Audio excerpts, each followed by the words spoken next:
जय हिंद दोस्तों, कैसे हैं आप सब। आज हम हिमाचल प्रदेश के कुल्लू जिले में स्थित मनाली की बात करने जा रहे हैं। दोस्तों, यदि आप मनाली जाने की योजना बना रहे हैं तो ये वीडियो आप लोगों के लिए काफी यूजफुल होने वाली है, क्योंकि आज की इस वीडियो पे मैं आपको बताने वाला हूँ कि आपको हिमाचल प्रदेश के मनाली को कैसे एक्सप्लोर करना है, आपको मनाली में कौन कौन से साइट सीइंग करने हैं, हमको मनाली के अटल टनल तक कैसे पहुंचना है, क्या हमारे पास ऑप्शंस रहेंगे और हमको मनाली में कितने दिन की यात्रा बनानी चाहिए और मनाली में बेस्ट टाइम कौन सा होता है विजिट करने के लिए। साथ ही साथ वीडियो के लास्ट में ये भी जानेंगे कि इस मनाली यात्रा को करने के लिए आपको एक व्यक्ति का या फिर एक कपल का कुल खर्चा कितना आएगा। तो दोस्तों बने रहेगा मेरे वीडियो में, एक एक करके सारी बातों को मैं विस्तारपूर्वक वर्णन करूंगा, जिससे आपको इस मनाली टूर को करने के लिए काफी सहूलियत मिले और आपका कुल खर्चा भी कम आए। तो चलिए बिना विलंब के हम वीडियो को आरंभ करते हैं और सबसे पहली बात करते हैं कि हमको मनाली कैसे पहुंचना है।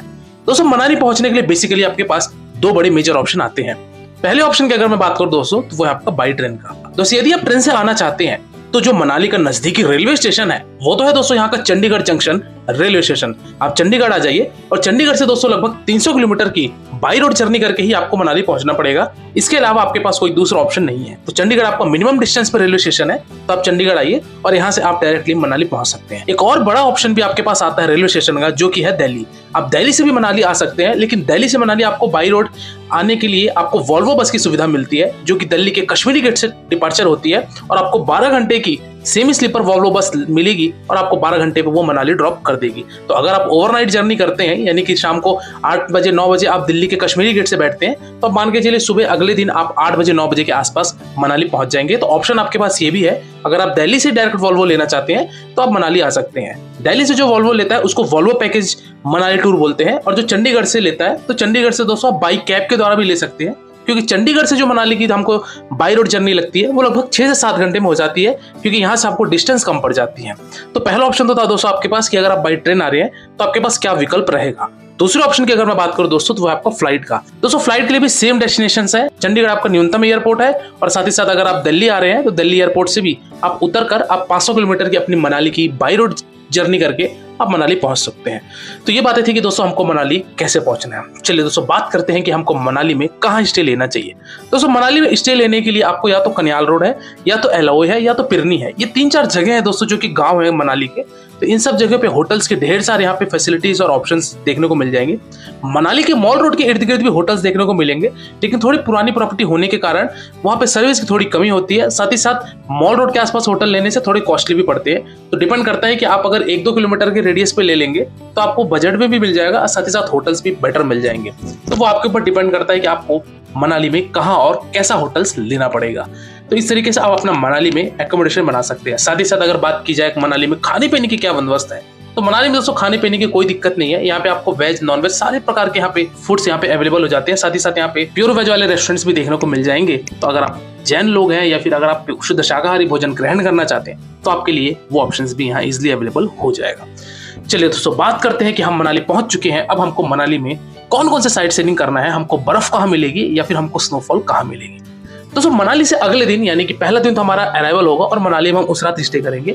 दूसरे दिन की बात की जाए दोस्तों, तो हम जाएंगे मनाली से सोलांग वैली। अब मनाली से सोलांग वैली जाने के लिए दोस्तों आपको 16 किलोमीटर की जर्नी करनी पड़ेगी। मनाली से सोलांग वैली दोस्तों आपका हिली एरिया है, जो कि आप बाई रोड के माध्यम से आप डिपार्चर लेंगे और आप धीरे धीरे करते हुए आप 16 किलोमीटर की जर्नी करते हुए आप फाइनली पहुंचेंगे मनाली के सोलांग विलेज में। सोलांग एक गांव है जिसको वहां पे सोलांग वैली बोला जाता है, क्योंकि विंटर के टाइम पे यहीं पे आपको स्नो देखने को मिलती है, यहीं पे स्नो एक्टिविटीज होती है, और अगर आपका लक हुआ तो स्नोफॉल भी देखने को मिल जाएगा विंटर के टाइम पे, यानी कि जनवरी फरवरी मार्च वाले टाइम पीरियड पे। तो आप सोलांग वैली तक जा सकते हैं। सोलांग वैली में यहाँ पे आपको ढेर सारी एक्टिविटीज देखने को मिल जाएगी, जैसे कि आपको जिपलाइन देखने को मिलेगा, ट्यूब राइडिंग भी देखने को मिलेगा, जो कि ऊपर से आपको एक बर्फ का स्लोप बनाते हैं और वहां ट्यूब से आपको छोड़ा जाएगा और आप नीचे इस तरीके से ट्यूब राइड भी कर सकते हैं। साथ ही साथ यहाँ पे स्कीइंग की भी ऑप्शंस है, स्कीइंग भी कर सकते हैं। और अगर आप पैराग्लाइडिंग करना चाहें तो पैराग्लाइडिंग की भी यहाँ पे सोलांग वैली पे ऑप्शंस अवेलेबल है। पैराग्लाइडिंग में अगर आप हाई जंप वाला पैराग्लाइड करेंगे दोस्तों आपको 3500 रुपए एक व्यक्ति का पड़ता है, जिसमें आपका रोपवे भी शामिल होता है और आपका पैराग्लाइडिंग भी इसमें शामिल होता है। तो इस तरीके से दोस्तों सोलांग वैली में ये सारी चीजें एक्टिविटीज होती है। बात की जाए कि अगर आप समर के टाइम पे आ रहे हैं, यानी कि गर्मी छुट्टी में आ रहे हैं, तो सोलांग वैली में आपको दोस्तों बर्फ देखने को नहीं मिलेगी। तब ज्यादातर टूरिस्ट जाते हैं अटल टनल सीशू या फिर जाते हैं रोहतांग पास। रोहतांग पास दोस्तों जाने के लिए आपको ध्यान रखिएगा कि केवल और केवल अप्रैल से लेकर अक्टूबर नवंबर तक ही ओपन होता है, क्योंकि विंटर के टाइम पे हैवी स्नोफॉल होने के कारण वहां के रोड ब्लॉक हो जाते हैं। तो ध्यान रखिएगा, अगर आप रोहतांग जाते हैं तो रोहतांग जाने के लिए दोस्तों आपको केवल और केवल अप्रैल से लेके अक्टूबर नवंबर के बीच में ही जाने को ऑप्शंस इजीली अवेलेबल रहेंगे। और ये भी ध्यान रखिएगा कि रोहतांग पास जाने के लिए या फिर अटल जाने के लिए या फिर शिशु जाने के लिए यहाँ पे आपको एक्स्ट्रा चार्ज ही पे करके जाना पड़ेगा, क्योंकि आप जो भी गाड़ी यहाँ से लेंगे मनाली में लोकल या फिर सोलांग वैली घूमने के लिए, तो आपको वहां पे तो सिर्फ पैकेज में उतना ही रहेगा। अटल टनल के लिए, रोहतांग के लिए या फिर शिशु जाने के लिए आपको एक्स्ट्रा चार्ज ही पे करने पड़ेंगे। या फिर अगर आप पैकेज लिए हुए हैं तो पैकेज में भी दोस्तों आपको वो एक्स्ट्रा चार्ज ही लेंगे। चलिए बात करते हैं कि अगर हमको सोलांग वैली से और ऊपर जाना है, यानी कि अटल टनल या फिर शिशु जाना है, तो वो हमारे पास क्या ऑप्शन आते हैं। दोस्तों अगर आप अटल टनल जाना चाहते हैं तो सोलांग वैली से दोस्तों लगभग 11 किलोमीटर की और ऊपर जर्नी पड़ती है हमको अटल टनल जाने के लिए। दोस्तों 11 किलोमीटर की जर्नी तय करते हुए आप एक खूबसूरत से पहाड़ी नजारा लेते हुए, अगर आप विंटर में जा रहे हैं तो इस तरीके से स्नो वाली ग्लेशियर भी देखने को मिलेगी। मैं गया हुआ था दोस्तों जनवरी मंथ में, जो कि काफी स्नोफॉल वहां पे हुई थी और साथ ही साथ हमको स्नो भी भरपूर देखने को मिली थी। तो सोलांग वैली से दोस्तों 11 किलोमीटर की जर्नी तय करते हुए मैं पहुंचता हूं यहाँ पे अटल टनल के मेन एंट्रेंस गेट पे, जिसको साउथ पोल एंट्रेंस बोला जाता है। दोस्तों इस तरीके से यहाँ पे अटल टनल पे मेरा प्रवेश होता है। ये 9 किलोमीटर की लंबी टनल दोस्तों आपको मान के चलिए कम से कम 11 से 12 मिनट लग जाते हैं इसको पार करने में। और जैसे आप यहाँ से अटल टनल पार करते हैं तो यहाँ से खूबसूरत सा आपको एक बर्फ के ग्लेशियर्स देखने को मिलेंगे। यहाँ पे स्नो की भी यहाँ पे देखेंगे लोग यहाँ पे इंजॉय कर रहे हैं। तो यहाँ से आप जाइए अब शिशु। अटल टनल से जो शिशु जाने का दूरी है वो लगभग 1.5 से 2 किलोमीटर का पड़ता है। शिशु हालांकि एक दोस्तों गांव है, जो कि यहाँ पे आप देख सकते हैं काफी टूरिस्ट यहाँ पे एंजॉय कर रहे हैं बर्फ में। और यहाँ पे कुछ एक्टिविटीज भी होती है, जो एक्टिविटीज सोलांग वैली में होती है वही एक्टिविटीज यहाँ पे शिशु पे भी कराया जाता है। शिशु का मतलब ये दोस्तों कि यहाँ पे एक गांव है जहाँ पे आपको ढेर सारी बर्फ देखने को मिलेगी। तो अगर आपको विंटर पे आए हैं और अगर आप सोलांग वैली में थोड़ी बहुत स्नो मिली है तो आप डेफिनेटली यहाँ अटल टनल और शिशु आइएगा, क्योंकि यहाँ पे अटल टनल शिशु में ही आपको भरपूर बर्फ मिलेगी। लगभग आपको 3 से 4 फीट की बर्फ देखने को मिल जाएगी और यहाँ पे आप इस खूबसूरत से पूरे पहाड़ों पर बर्फ ही बर्फ का आप आनंद ले सकते हैं। तो इस तरीके से आप अटल टनल और शिशु को भी इंक्लूड कीजिएगा। ध्यान रखिएगा कि अगर बर्फ ज्यादा होती है तब यहाँ पे नॉर्मल गाड़ियां नहीं जा पाती, यहाँ पे केवल और केवल 4x4 ही जाती हैं। तो इस तरीके से दोस्तों आप अटल और शिशु को एक्सप्लोर कीजिए। एक्सप्लोर करने के पश्चात आप वापस उस रात मनाली में आके अपना स्टे बना लीजिए। तो डे नंबर 2 बेसिकली दोस्तों आपका सोलांग वैली, अटल टनल और शिशु, ये सारी चीजें इसमें इंक्लूड हो जाएगी। बात करते हैं दोस्तों हम लोग डे नंबर 3 की। डे नंबर 3 में दोस्तों आप निकल पड़िए अपने मनाली के लोकल साइट सीइंग की तरफ। मनाली के लोकल साइट सीइंग में दोस्तों सबसे पहले आता है आपका यहाँ पे हडिम्बा देवी का टेम्पल। हडिम्बा देवी का टेम्पल दोस्तों यहाँ पे एक माता जी का मंदिर है, जो कि हडिम्बा माता के नाम से प्रसिद्ध है। बहुत ही प्राचीन मंदिर है। यहाँ पे आप आइए। अगर आप यहाँ पे थोड़ा लेट से आएंगे तो देख सकते हैं यहाँ पे दर्शन करने के लिए क्यू कितनी ज्यादा लंबी हो जाती है। नंबर आने में आपको लगभग आधे घंटे से 1 घंटे का भी समय लगेगा। तो आप थोड़ा सा जल्दी आइएगा मॉर्निंग में, ताकि आपको जल्दी दर्शन हो जाए और इस तरीके से आपको लंबी कतार देखने को ना मिले मंदिर में दर्शन के लिए। तो इस तरीके से आप हडिम्बा देवी टेम्पल पे दर्शन कीजिए, इस खूबसूरत से कैंपस को घूमिए। और हडिम्बा देवी मंदिर के ठीक पीछे ही बना हुआ है एक वन विहार।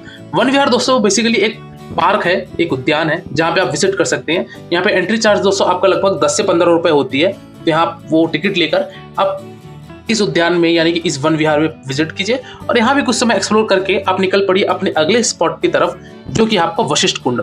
वशिष्ठ कुंड दोस्तों यहाँ पे एक वशिष्ठ टेम्पल है। वशिष्ठ टेम्पल के ही ठीक पीछे यहाँ पे दोस्तों आपका बना हुआ है गर्म पानी का स्रोत, जिसको हॉट वाटर स्प्रिंग बोला जाता है। यहाँ पे आप हॉट वाटर स्प्रिंग पे स्नान भी कर सकते हैं। लेडीज का और जेंट्स का अलग अलग यहाँ पे बाथ कुंड बने हुए हैं। तो यहाँ पे आप जाके स्नान कर सकते हैं। स्नान करने के पश्चात आप वशिष्ठ जी के दर्शन कीजिए और दर्शन करने के पश्चात निकल पड़िए अपने अगले स्पॉट की तरफ, जो कि है आपका मनाली का मॉल रोड। ये है दोस्तों मनाली का मॉल रोड। और इस मॉल रोड में घूमने के लिए आपको ढेर सारे शॉपिंग के ऑप्शन होते हैं, स्ट्रीट फूड के ऑप्शन होते हैं और साथ ही साथ हिमाचल का फेमस फूड जिसको सिड्डू बोला जाता है वो भी यहाँ पे मिलते हैं। तो आप इस तरीके से मनाली में एक्सप्लोर कीजिए। मॉल रोड में आप आराम से शॉपिंग कीजिए। शिमला के कंपैरिजन में मनाली का जो मॉल रोड है वो थोड़ा चीपर पड़ता है। तो यहाँ पे आप शॉपिंग कीजिए, जो भी आप अपना खरीदारी करना चाहते हैं वो कर सकते हैं। और इसके पश्चात आप ये सब घूम फिर के आप शाम के वक्त अपने होटल पे स्टे ले सकते हैं। कुल मिला के आपका तीसरा दिन भी दोस्तों मनाली का नाइट स्टे रहेगा। और चौथे दिन आप दोस्तों निकल पड़िए आप मनाली से कुल्लू के लिए। कुल्लू में दोस्तों 2 चीजें फेमस है। एक तो है आपका दोस्तों यहाँ पे रिवर राफ्टिंग, पैराग्लाइडिंग, जो कि एक्टिविटीज होती है। और दूसरा यहाँ पे आता है आपका दोस्तों शॉल फैक्ट्री। यदि आप शॉल लेने में इंटरेस्टेड हैं तो यहाँ पे कुल्लू में दोस्तों शॉल फैक्ट्रीज है, तो वहां से आप डायरेक्टली परचेस कर सकते हैं। पेशवा शॉल, हर तरीके के शॉल वहां देखने को मिल जाएंगे। साथ ही साथ अगर आप यहाँ पे रिवर राफ्टिंग या पैराग्लाइडिंग करना चाहते हैं तो यहाँ पे आप रिवर राफ्टिंग, पैराग्लाइडिंग के भी यहाँ पे ऑप्शन है।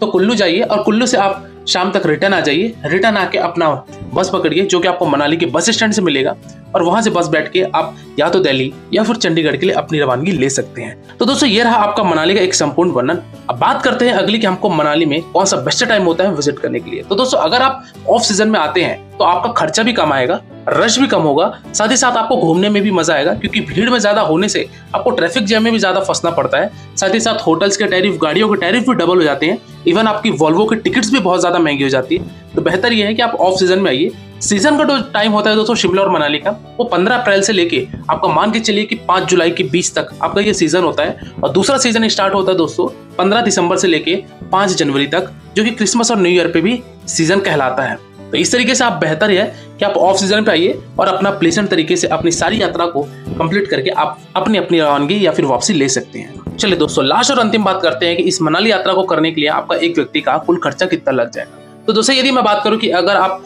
3 नाइट 4 डेज की ट्रिप बनाते हैं और अगर आप दिल्ली से दिल्ली का पैकेज लेते हैं तो आप दिल्ली से वॉल्वो पैकेज ले लीजिए। साथ ही साथ आप 3 नाइट का मनाली में स्टे लेके आप आराम से अच्छे तरीके से सभी चीजों को एक्सप्लोर कीजिए।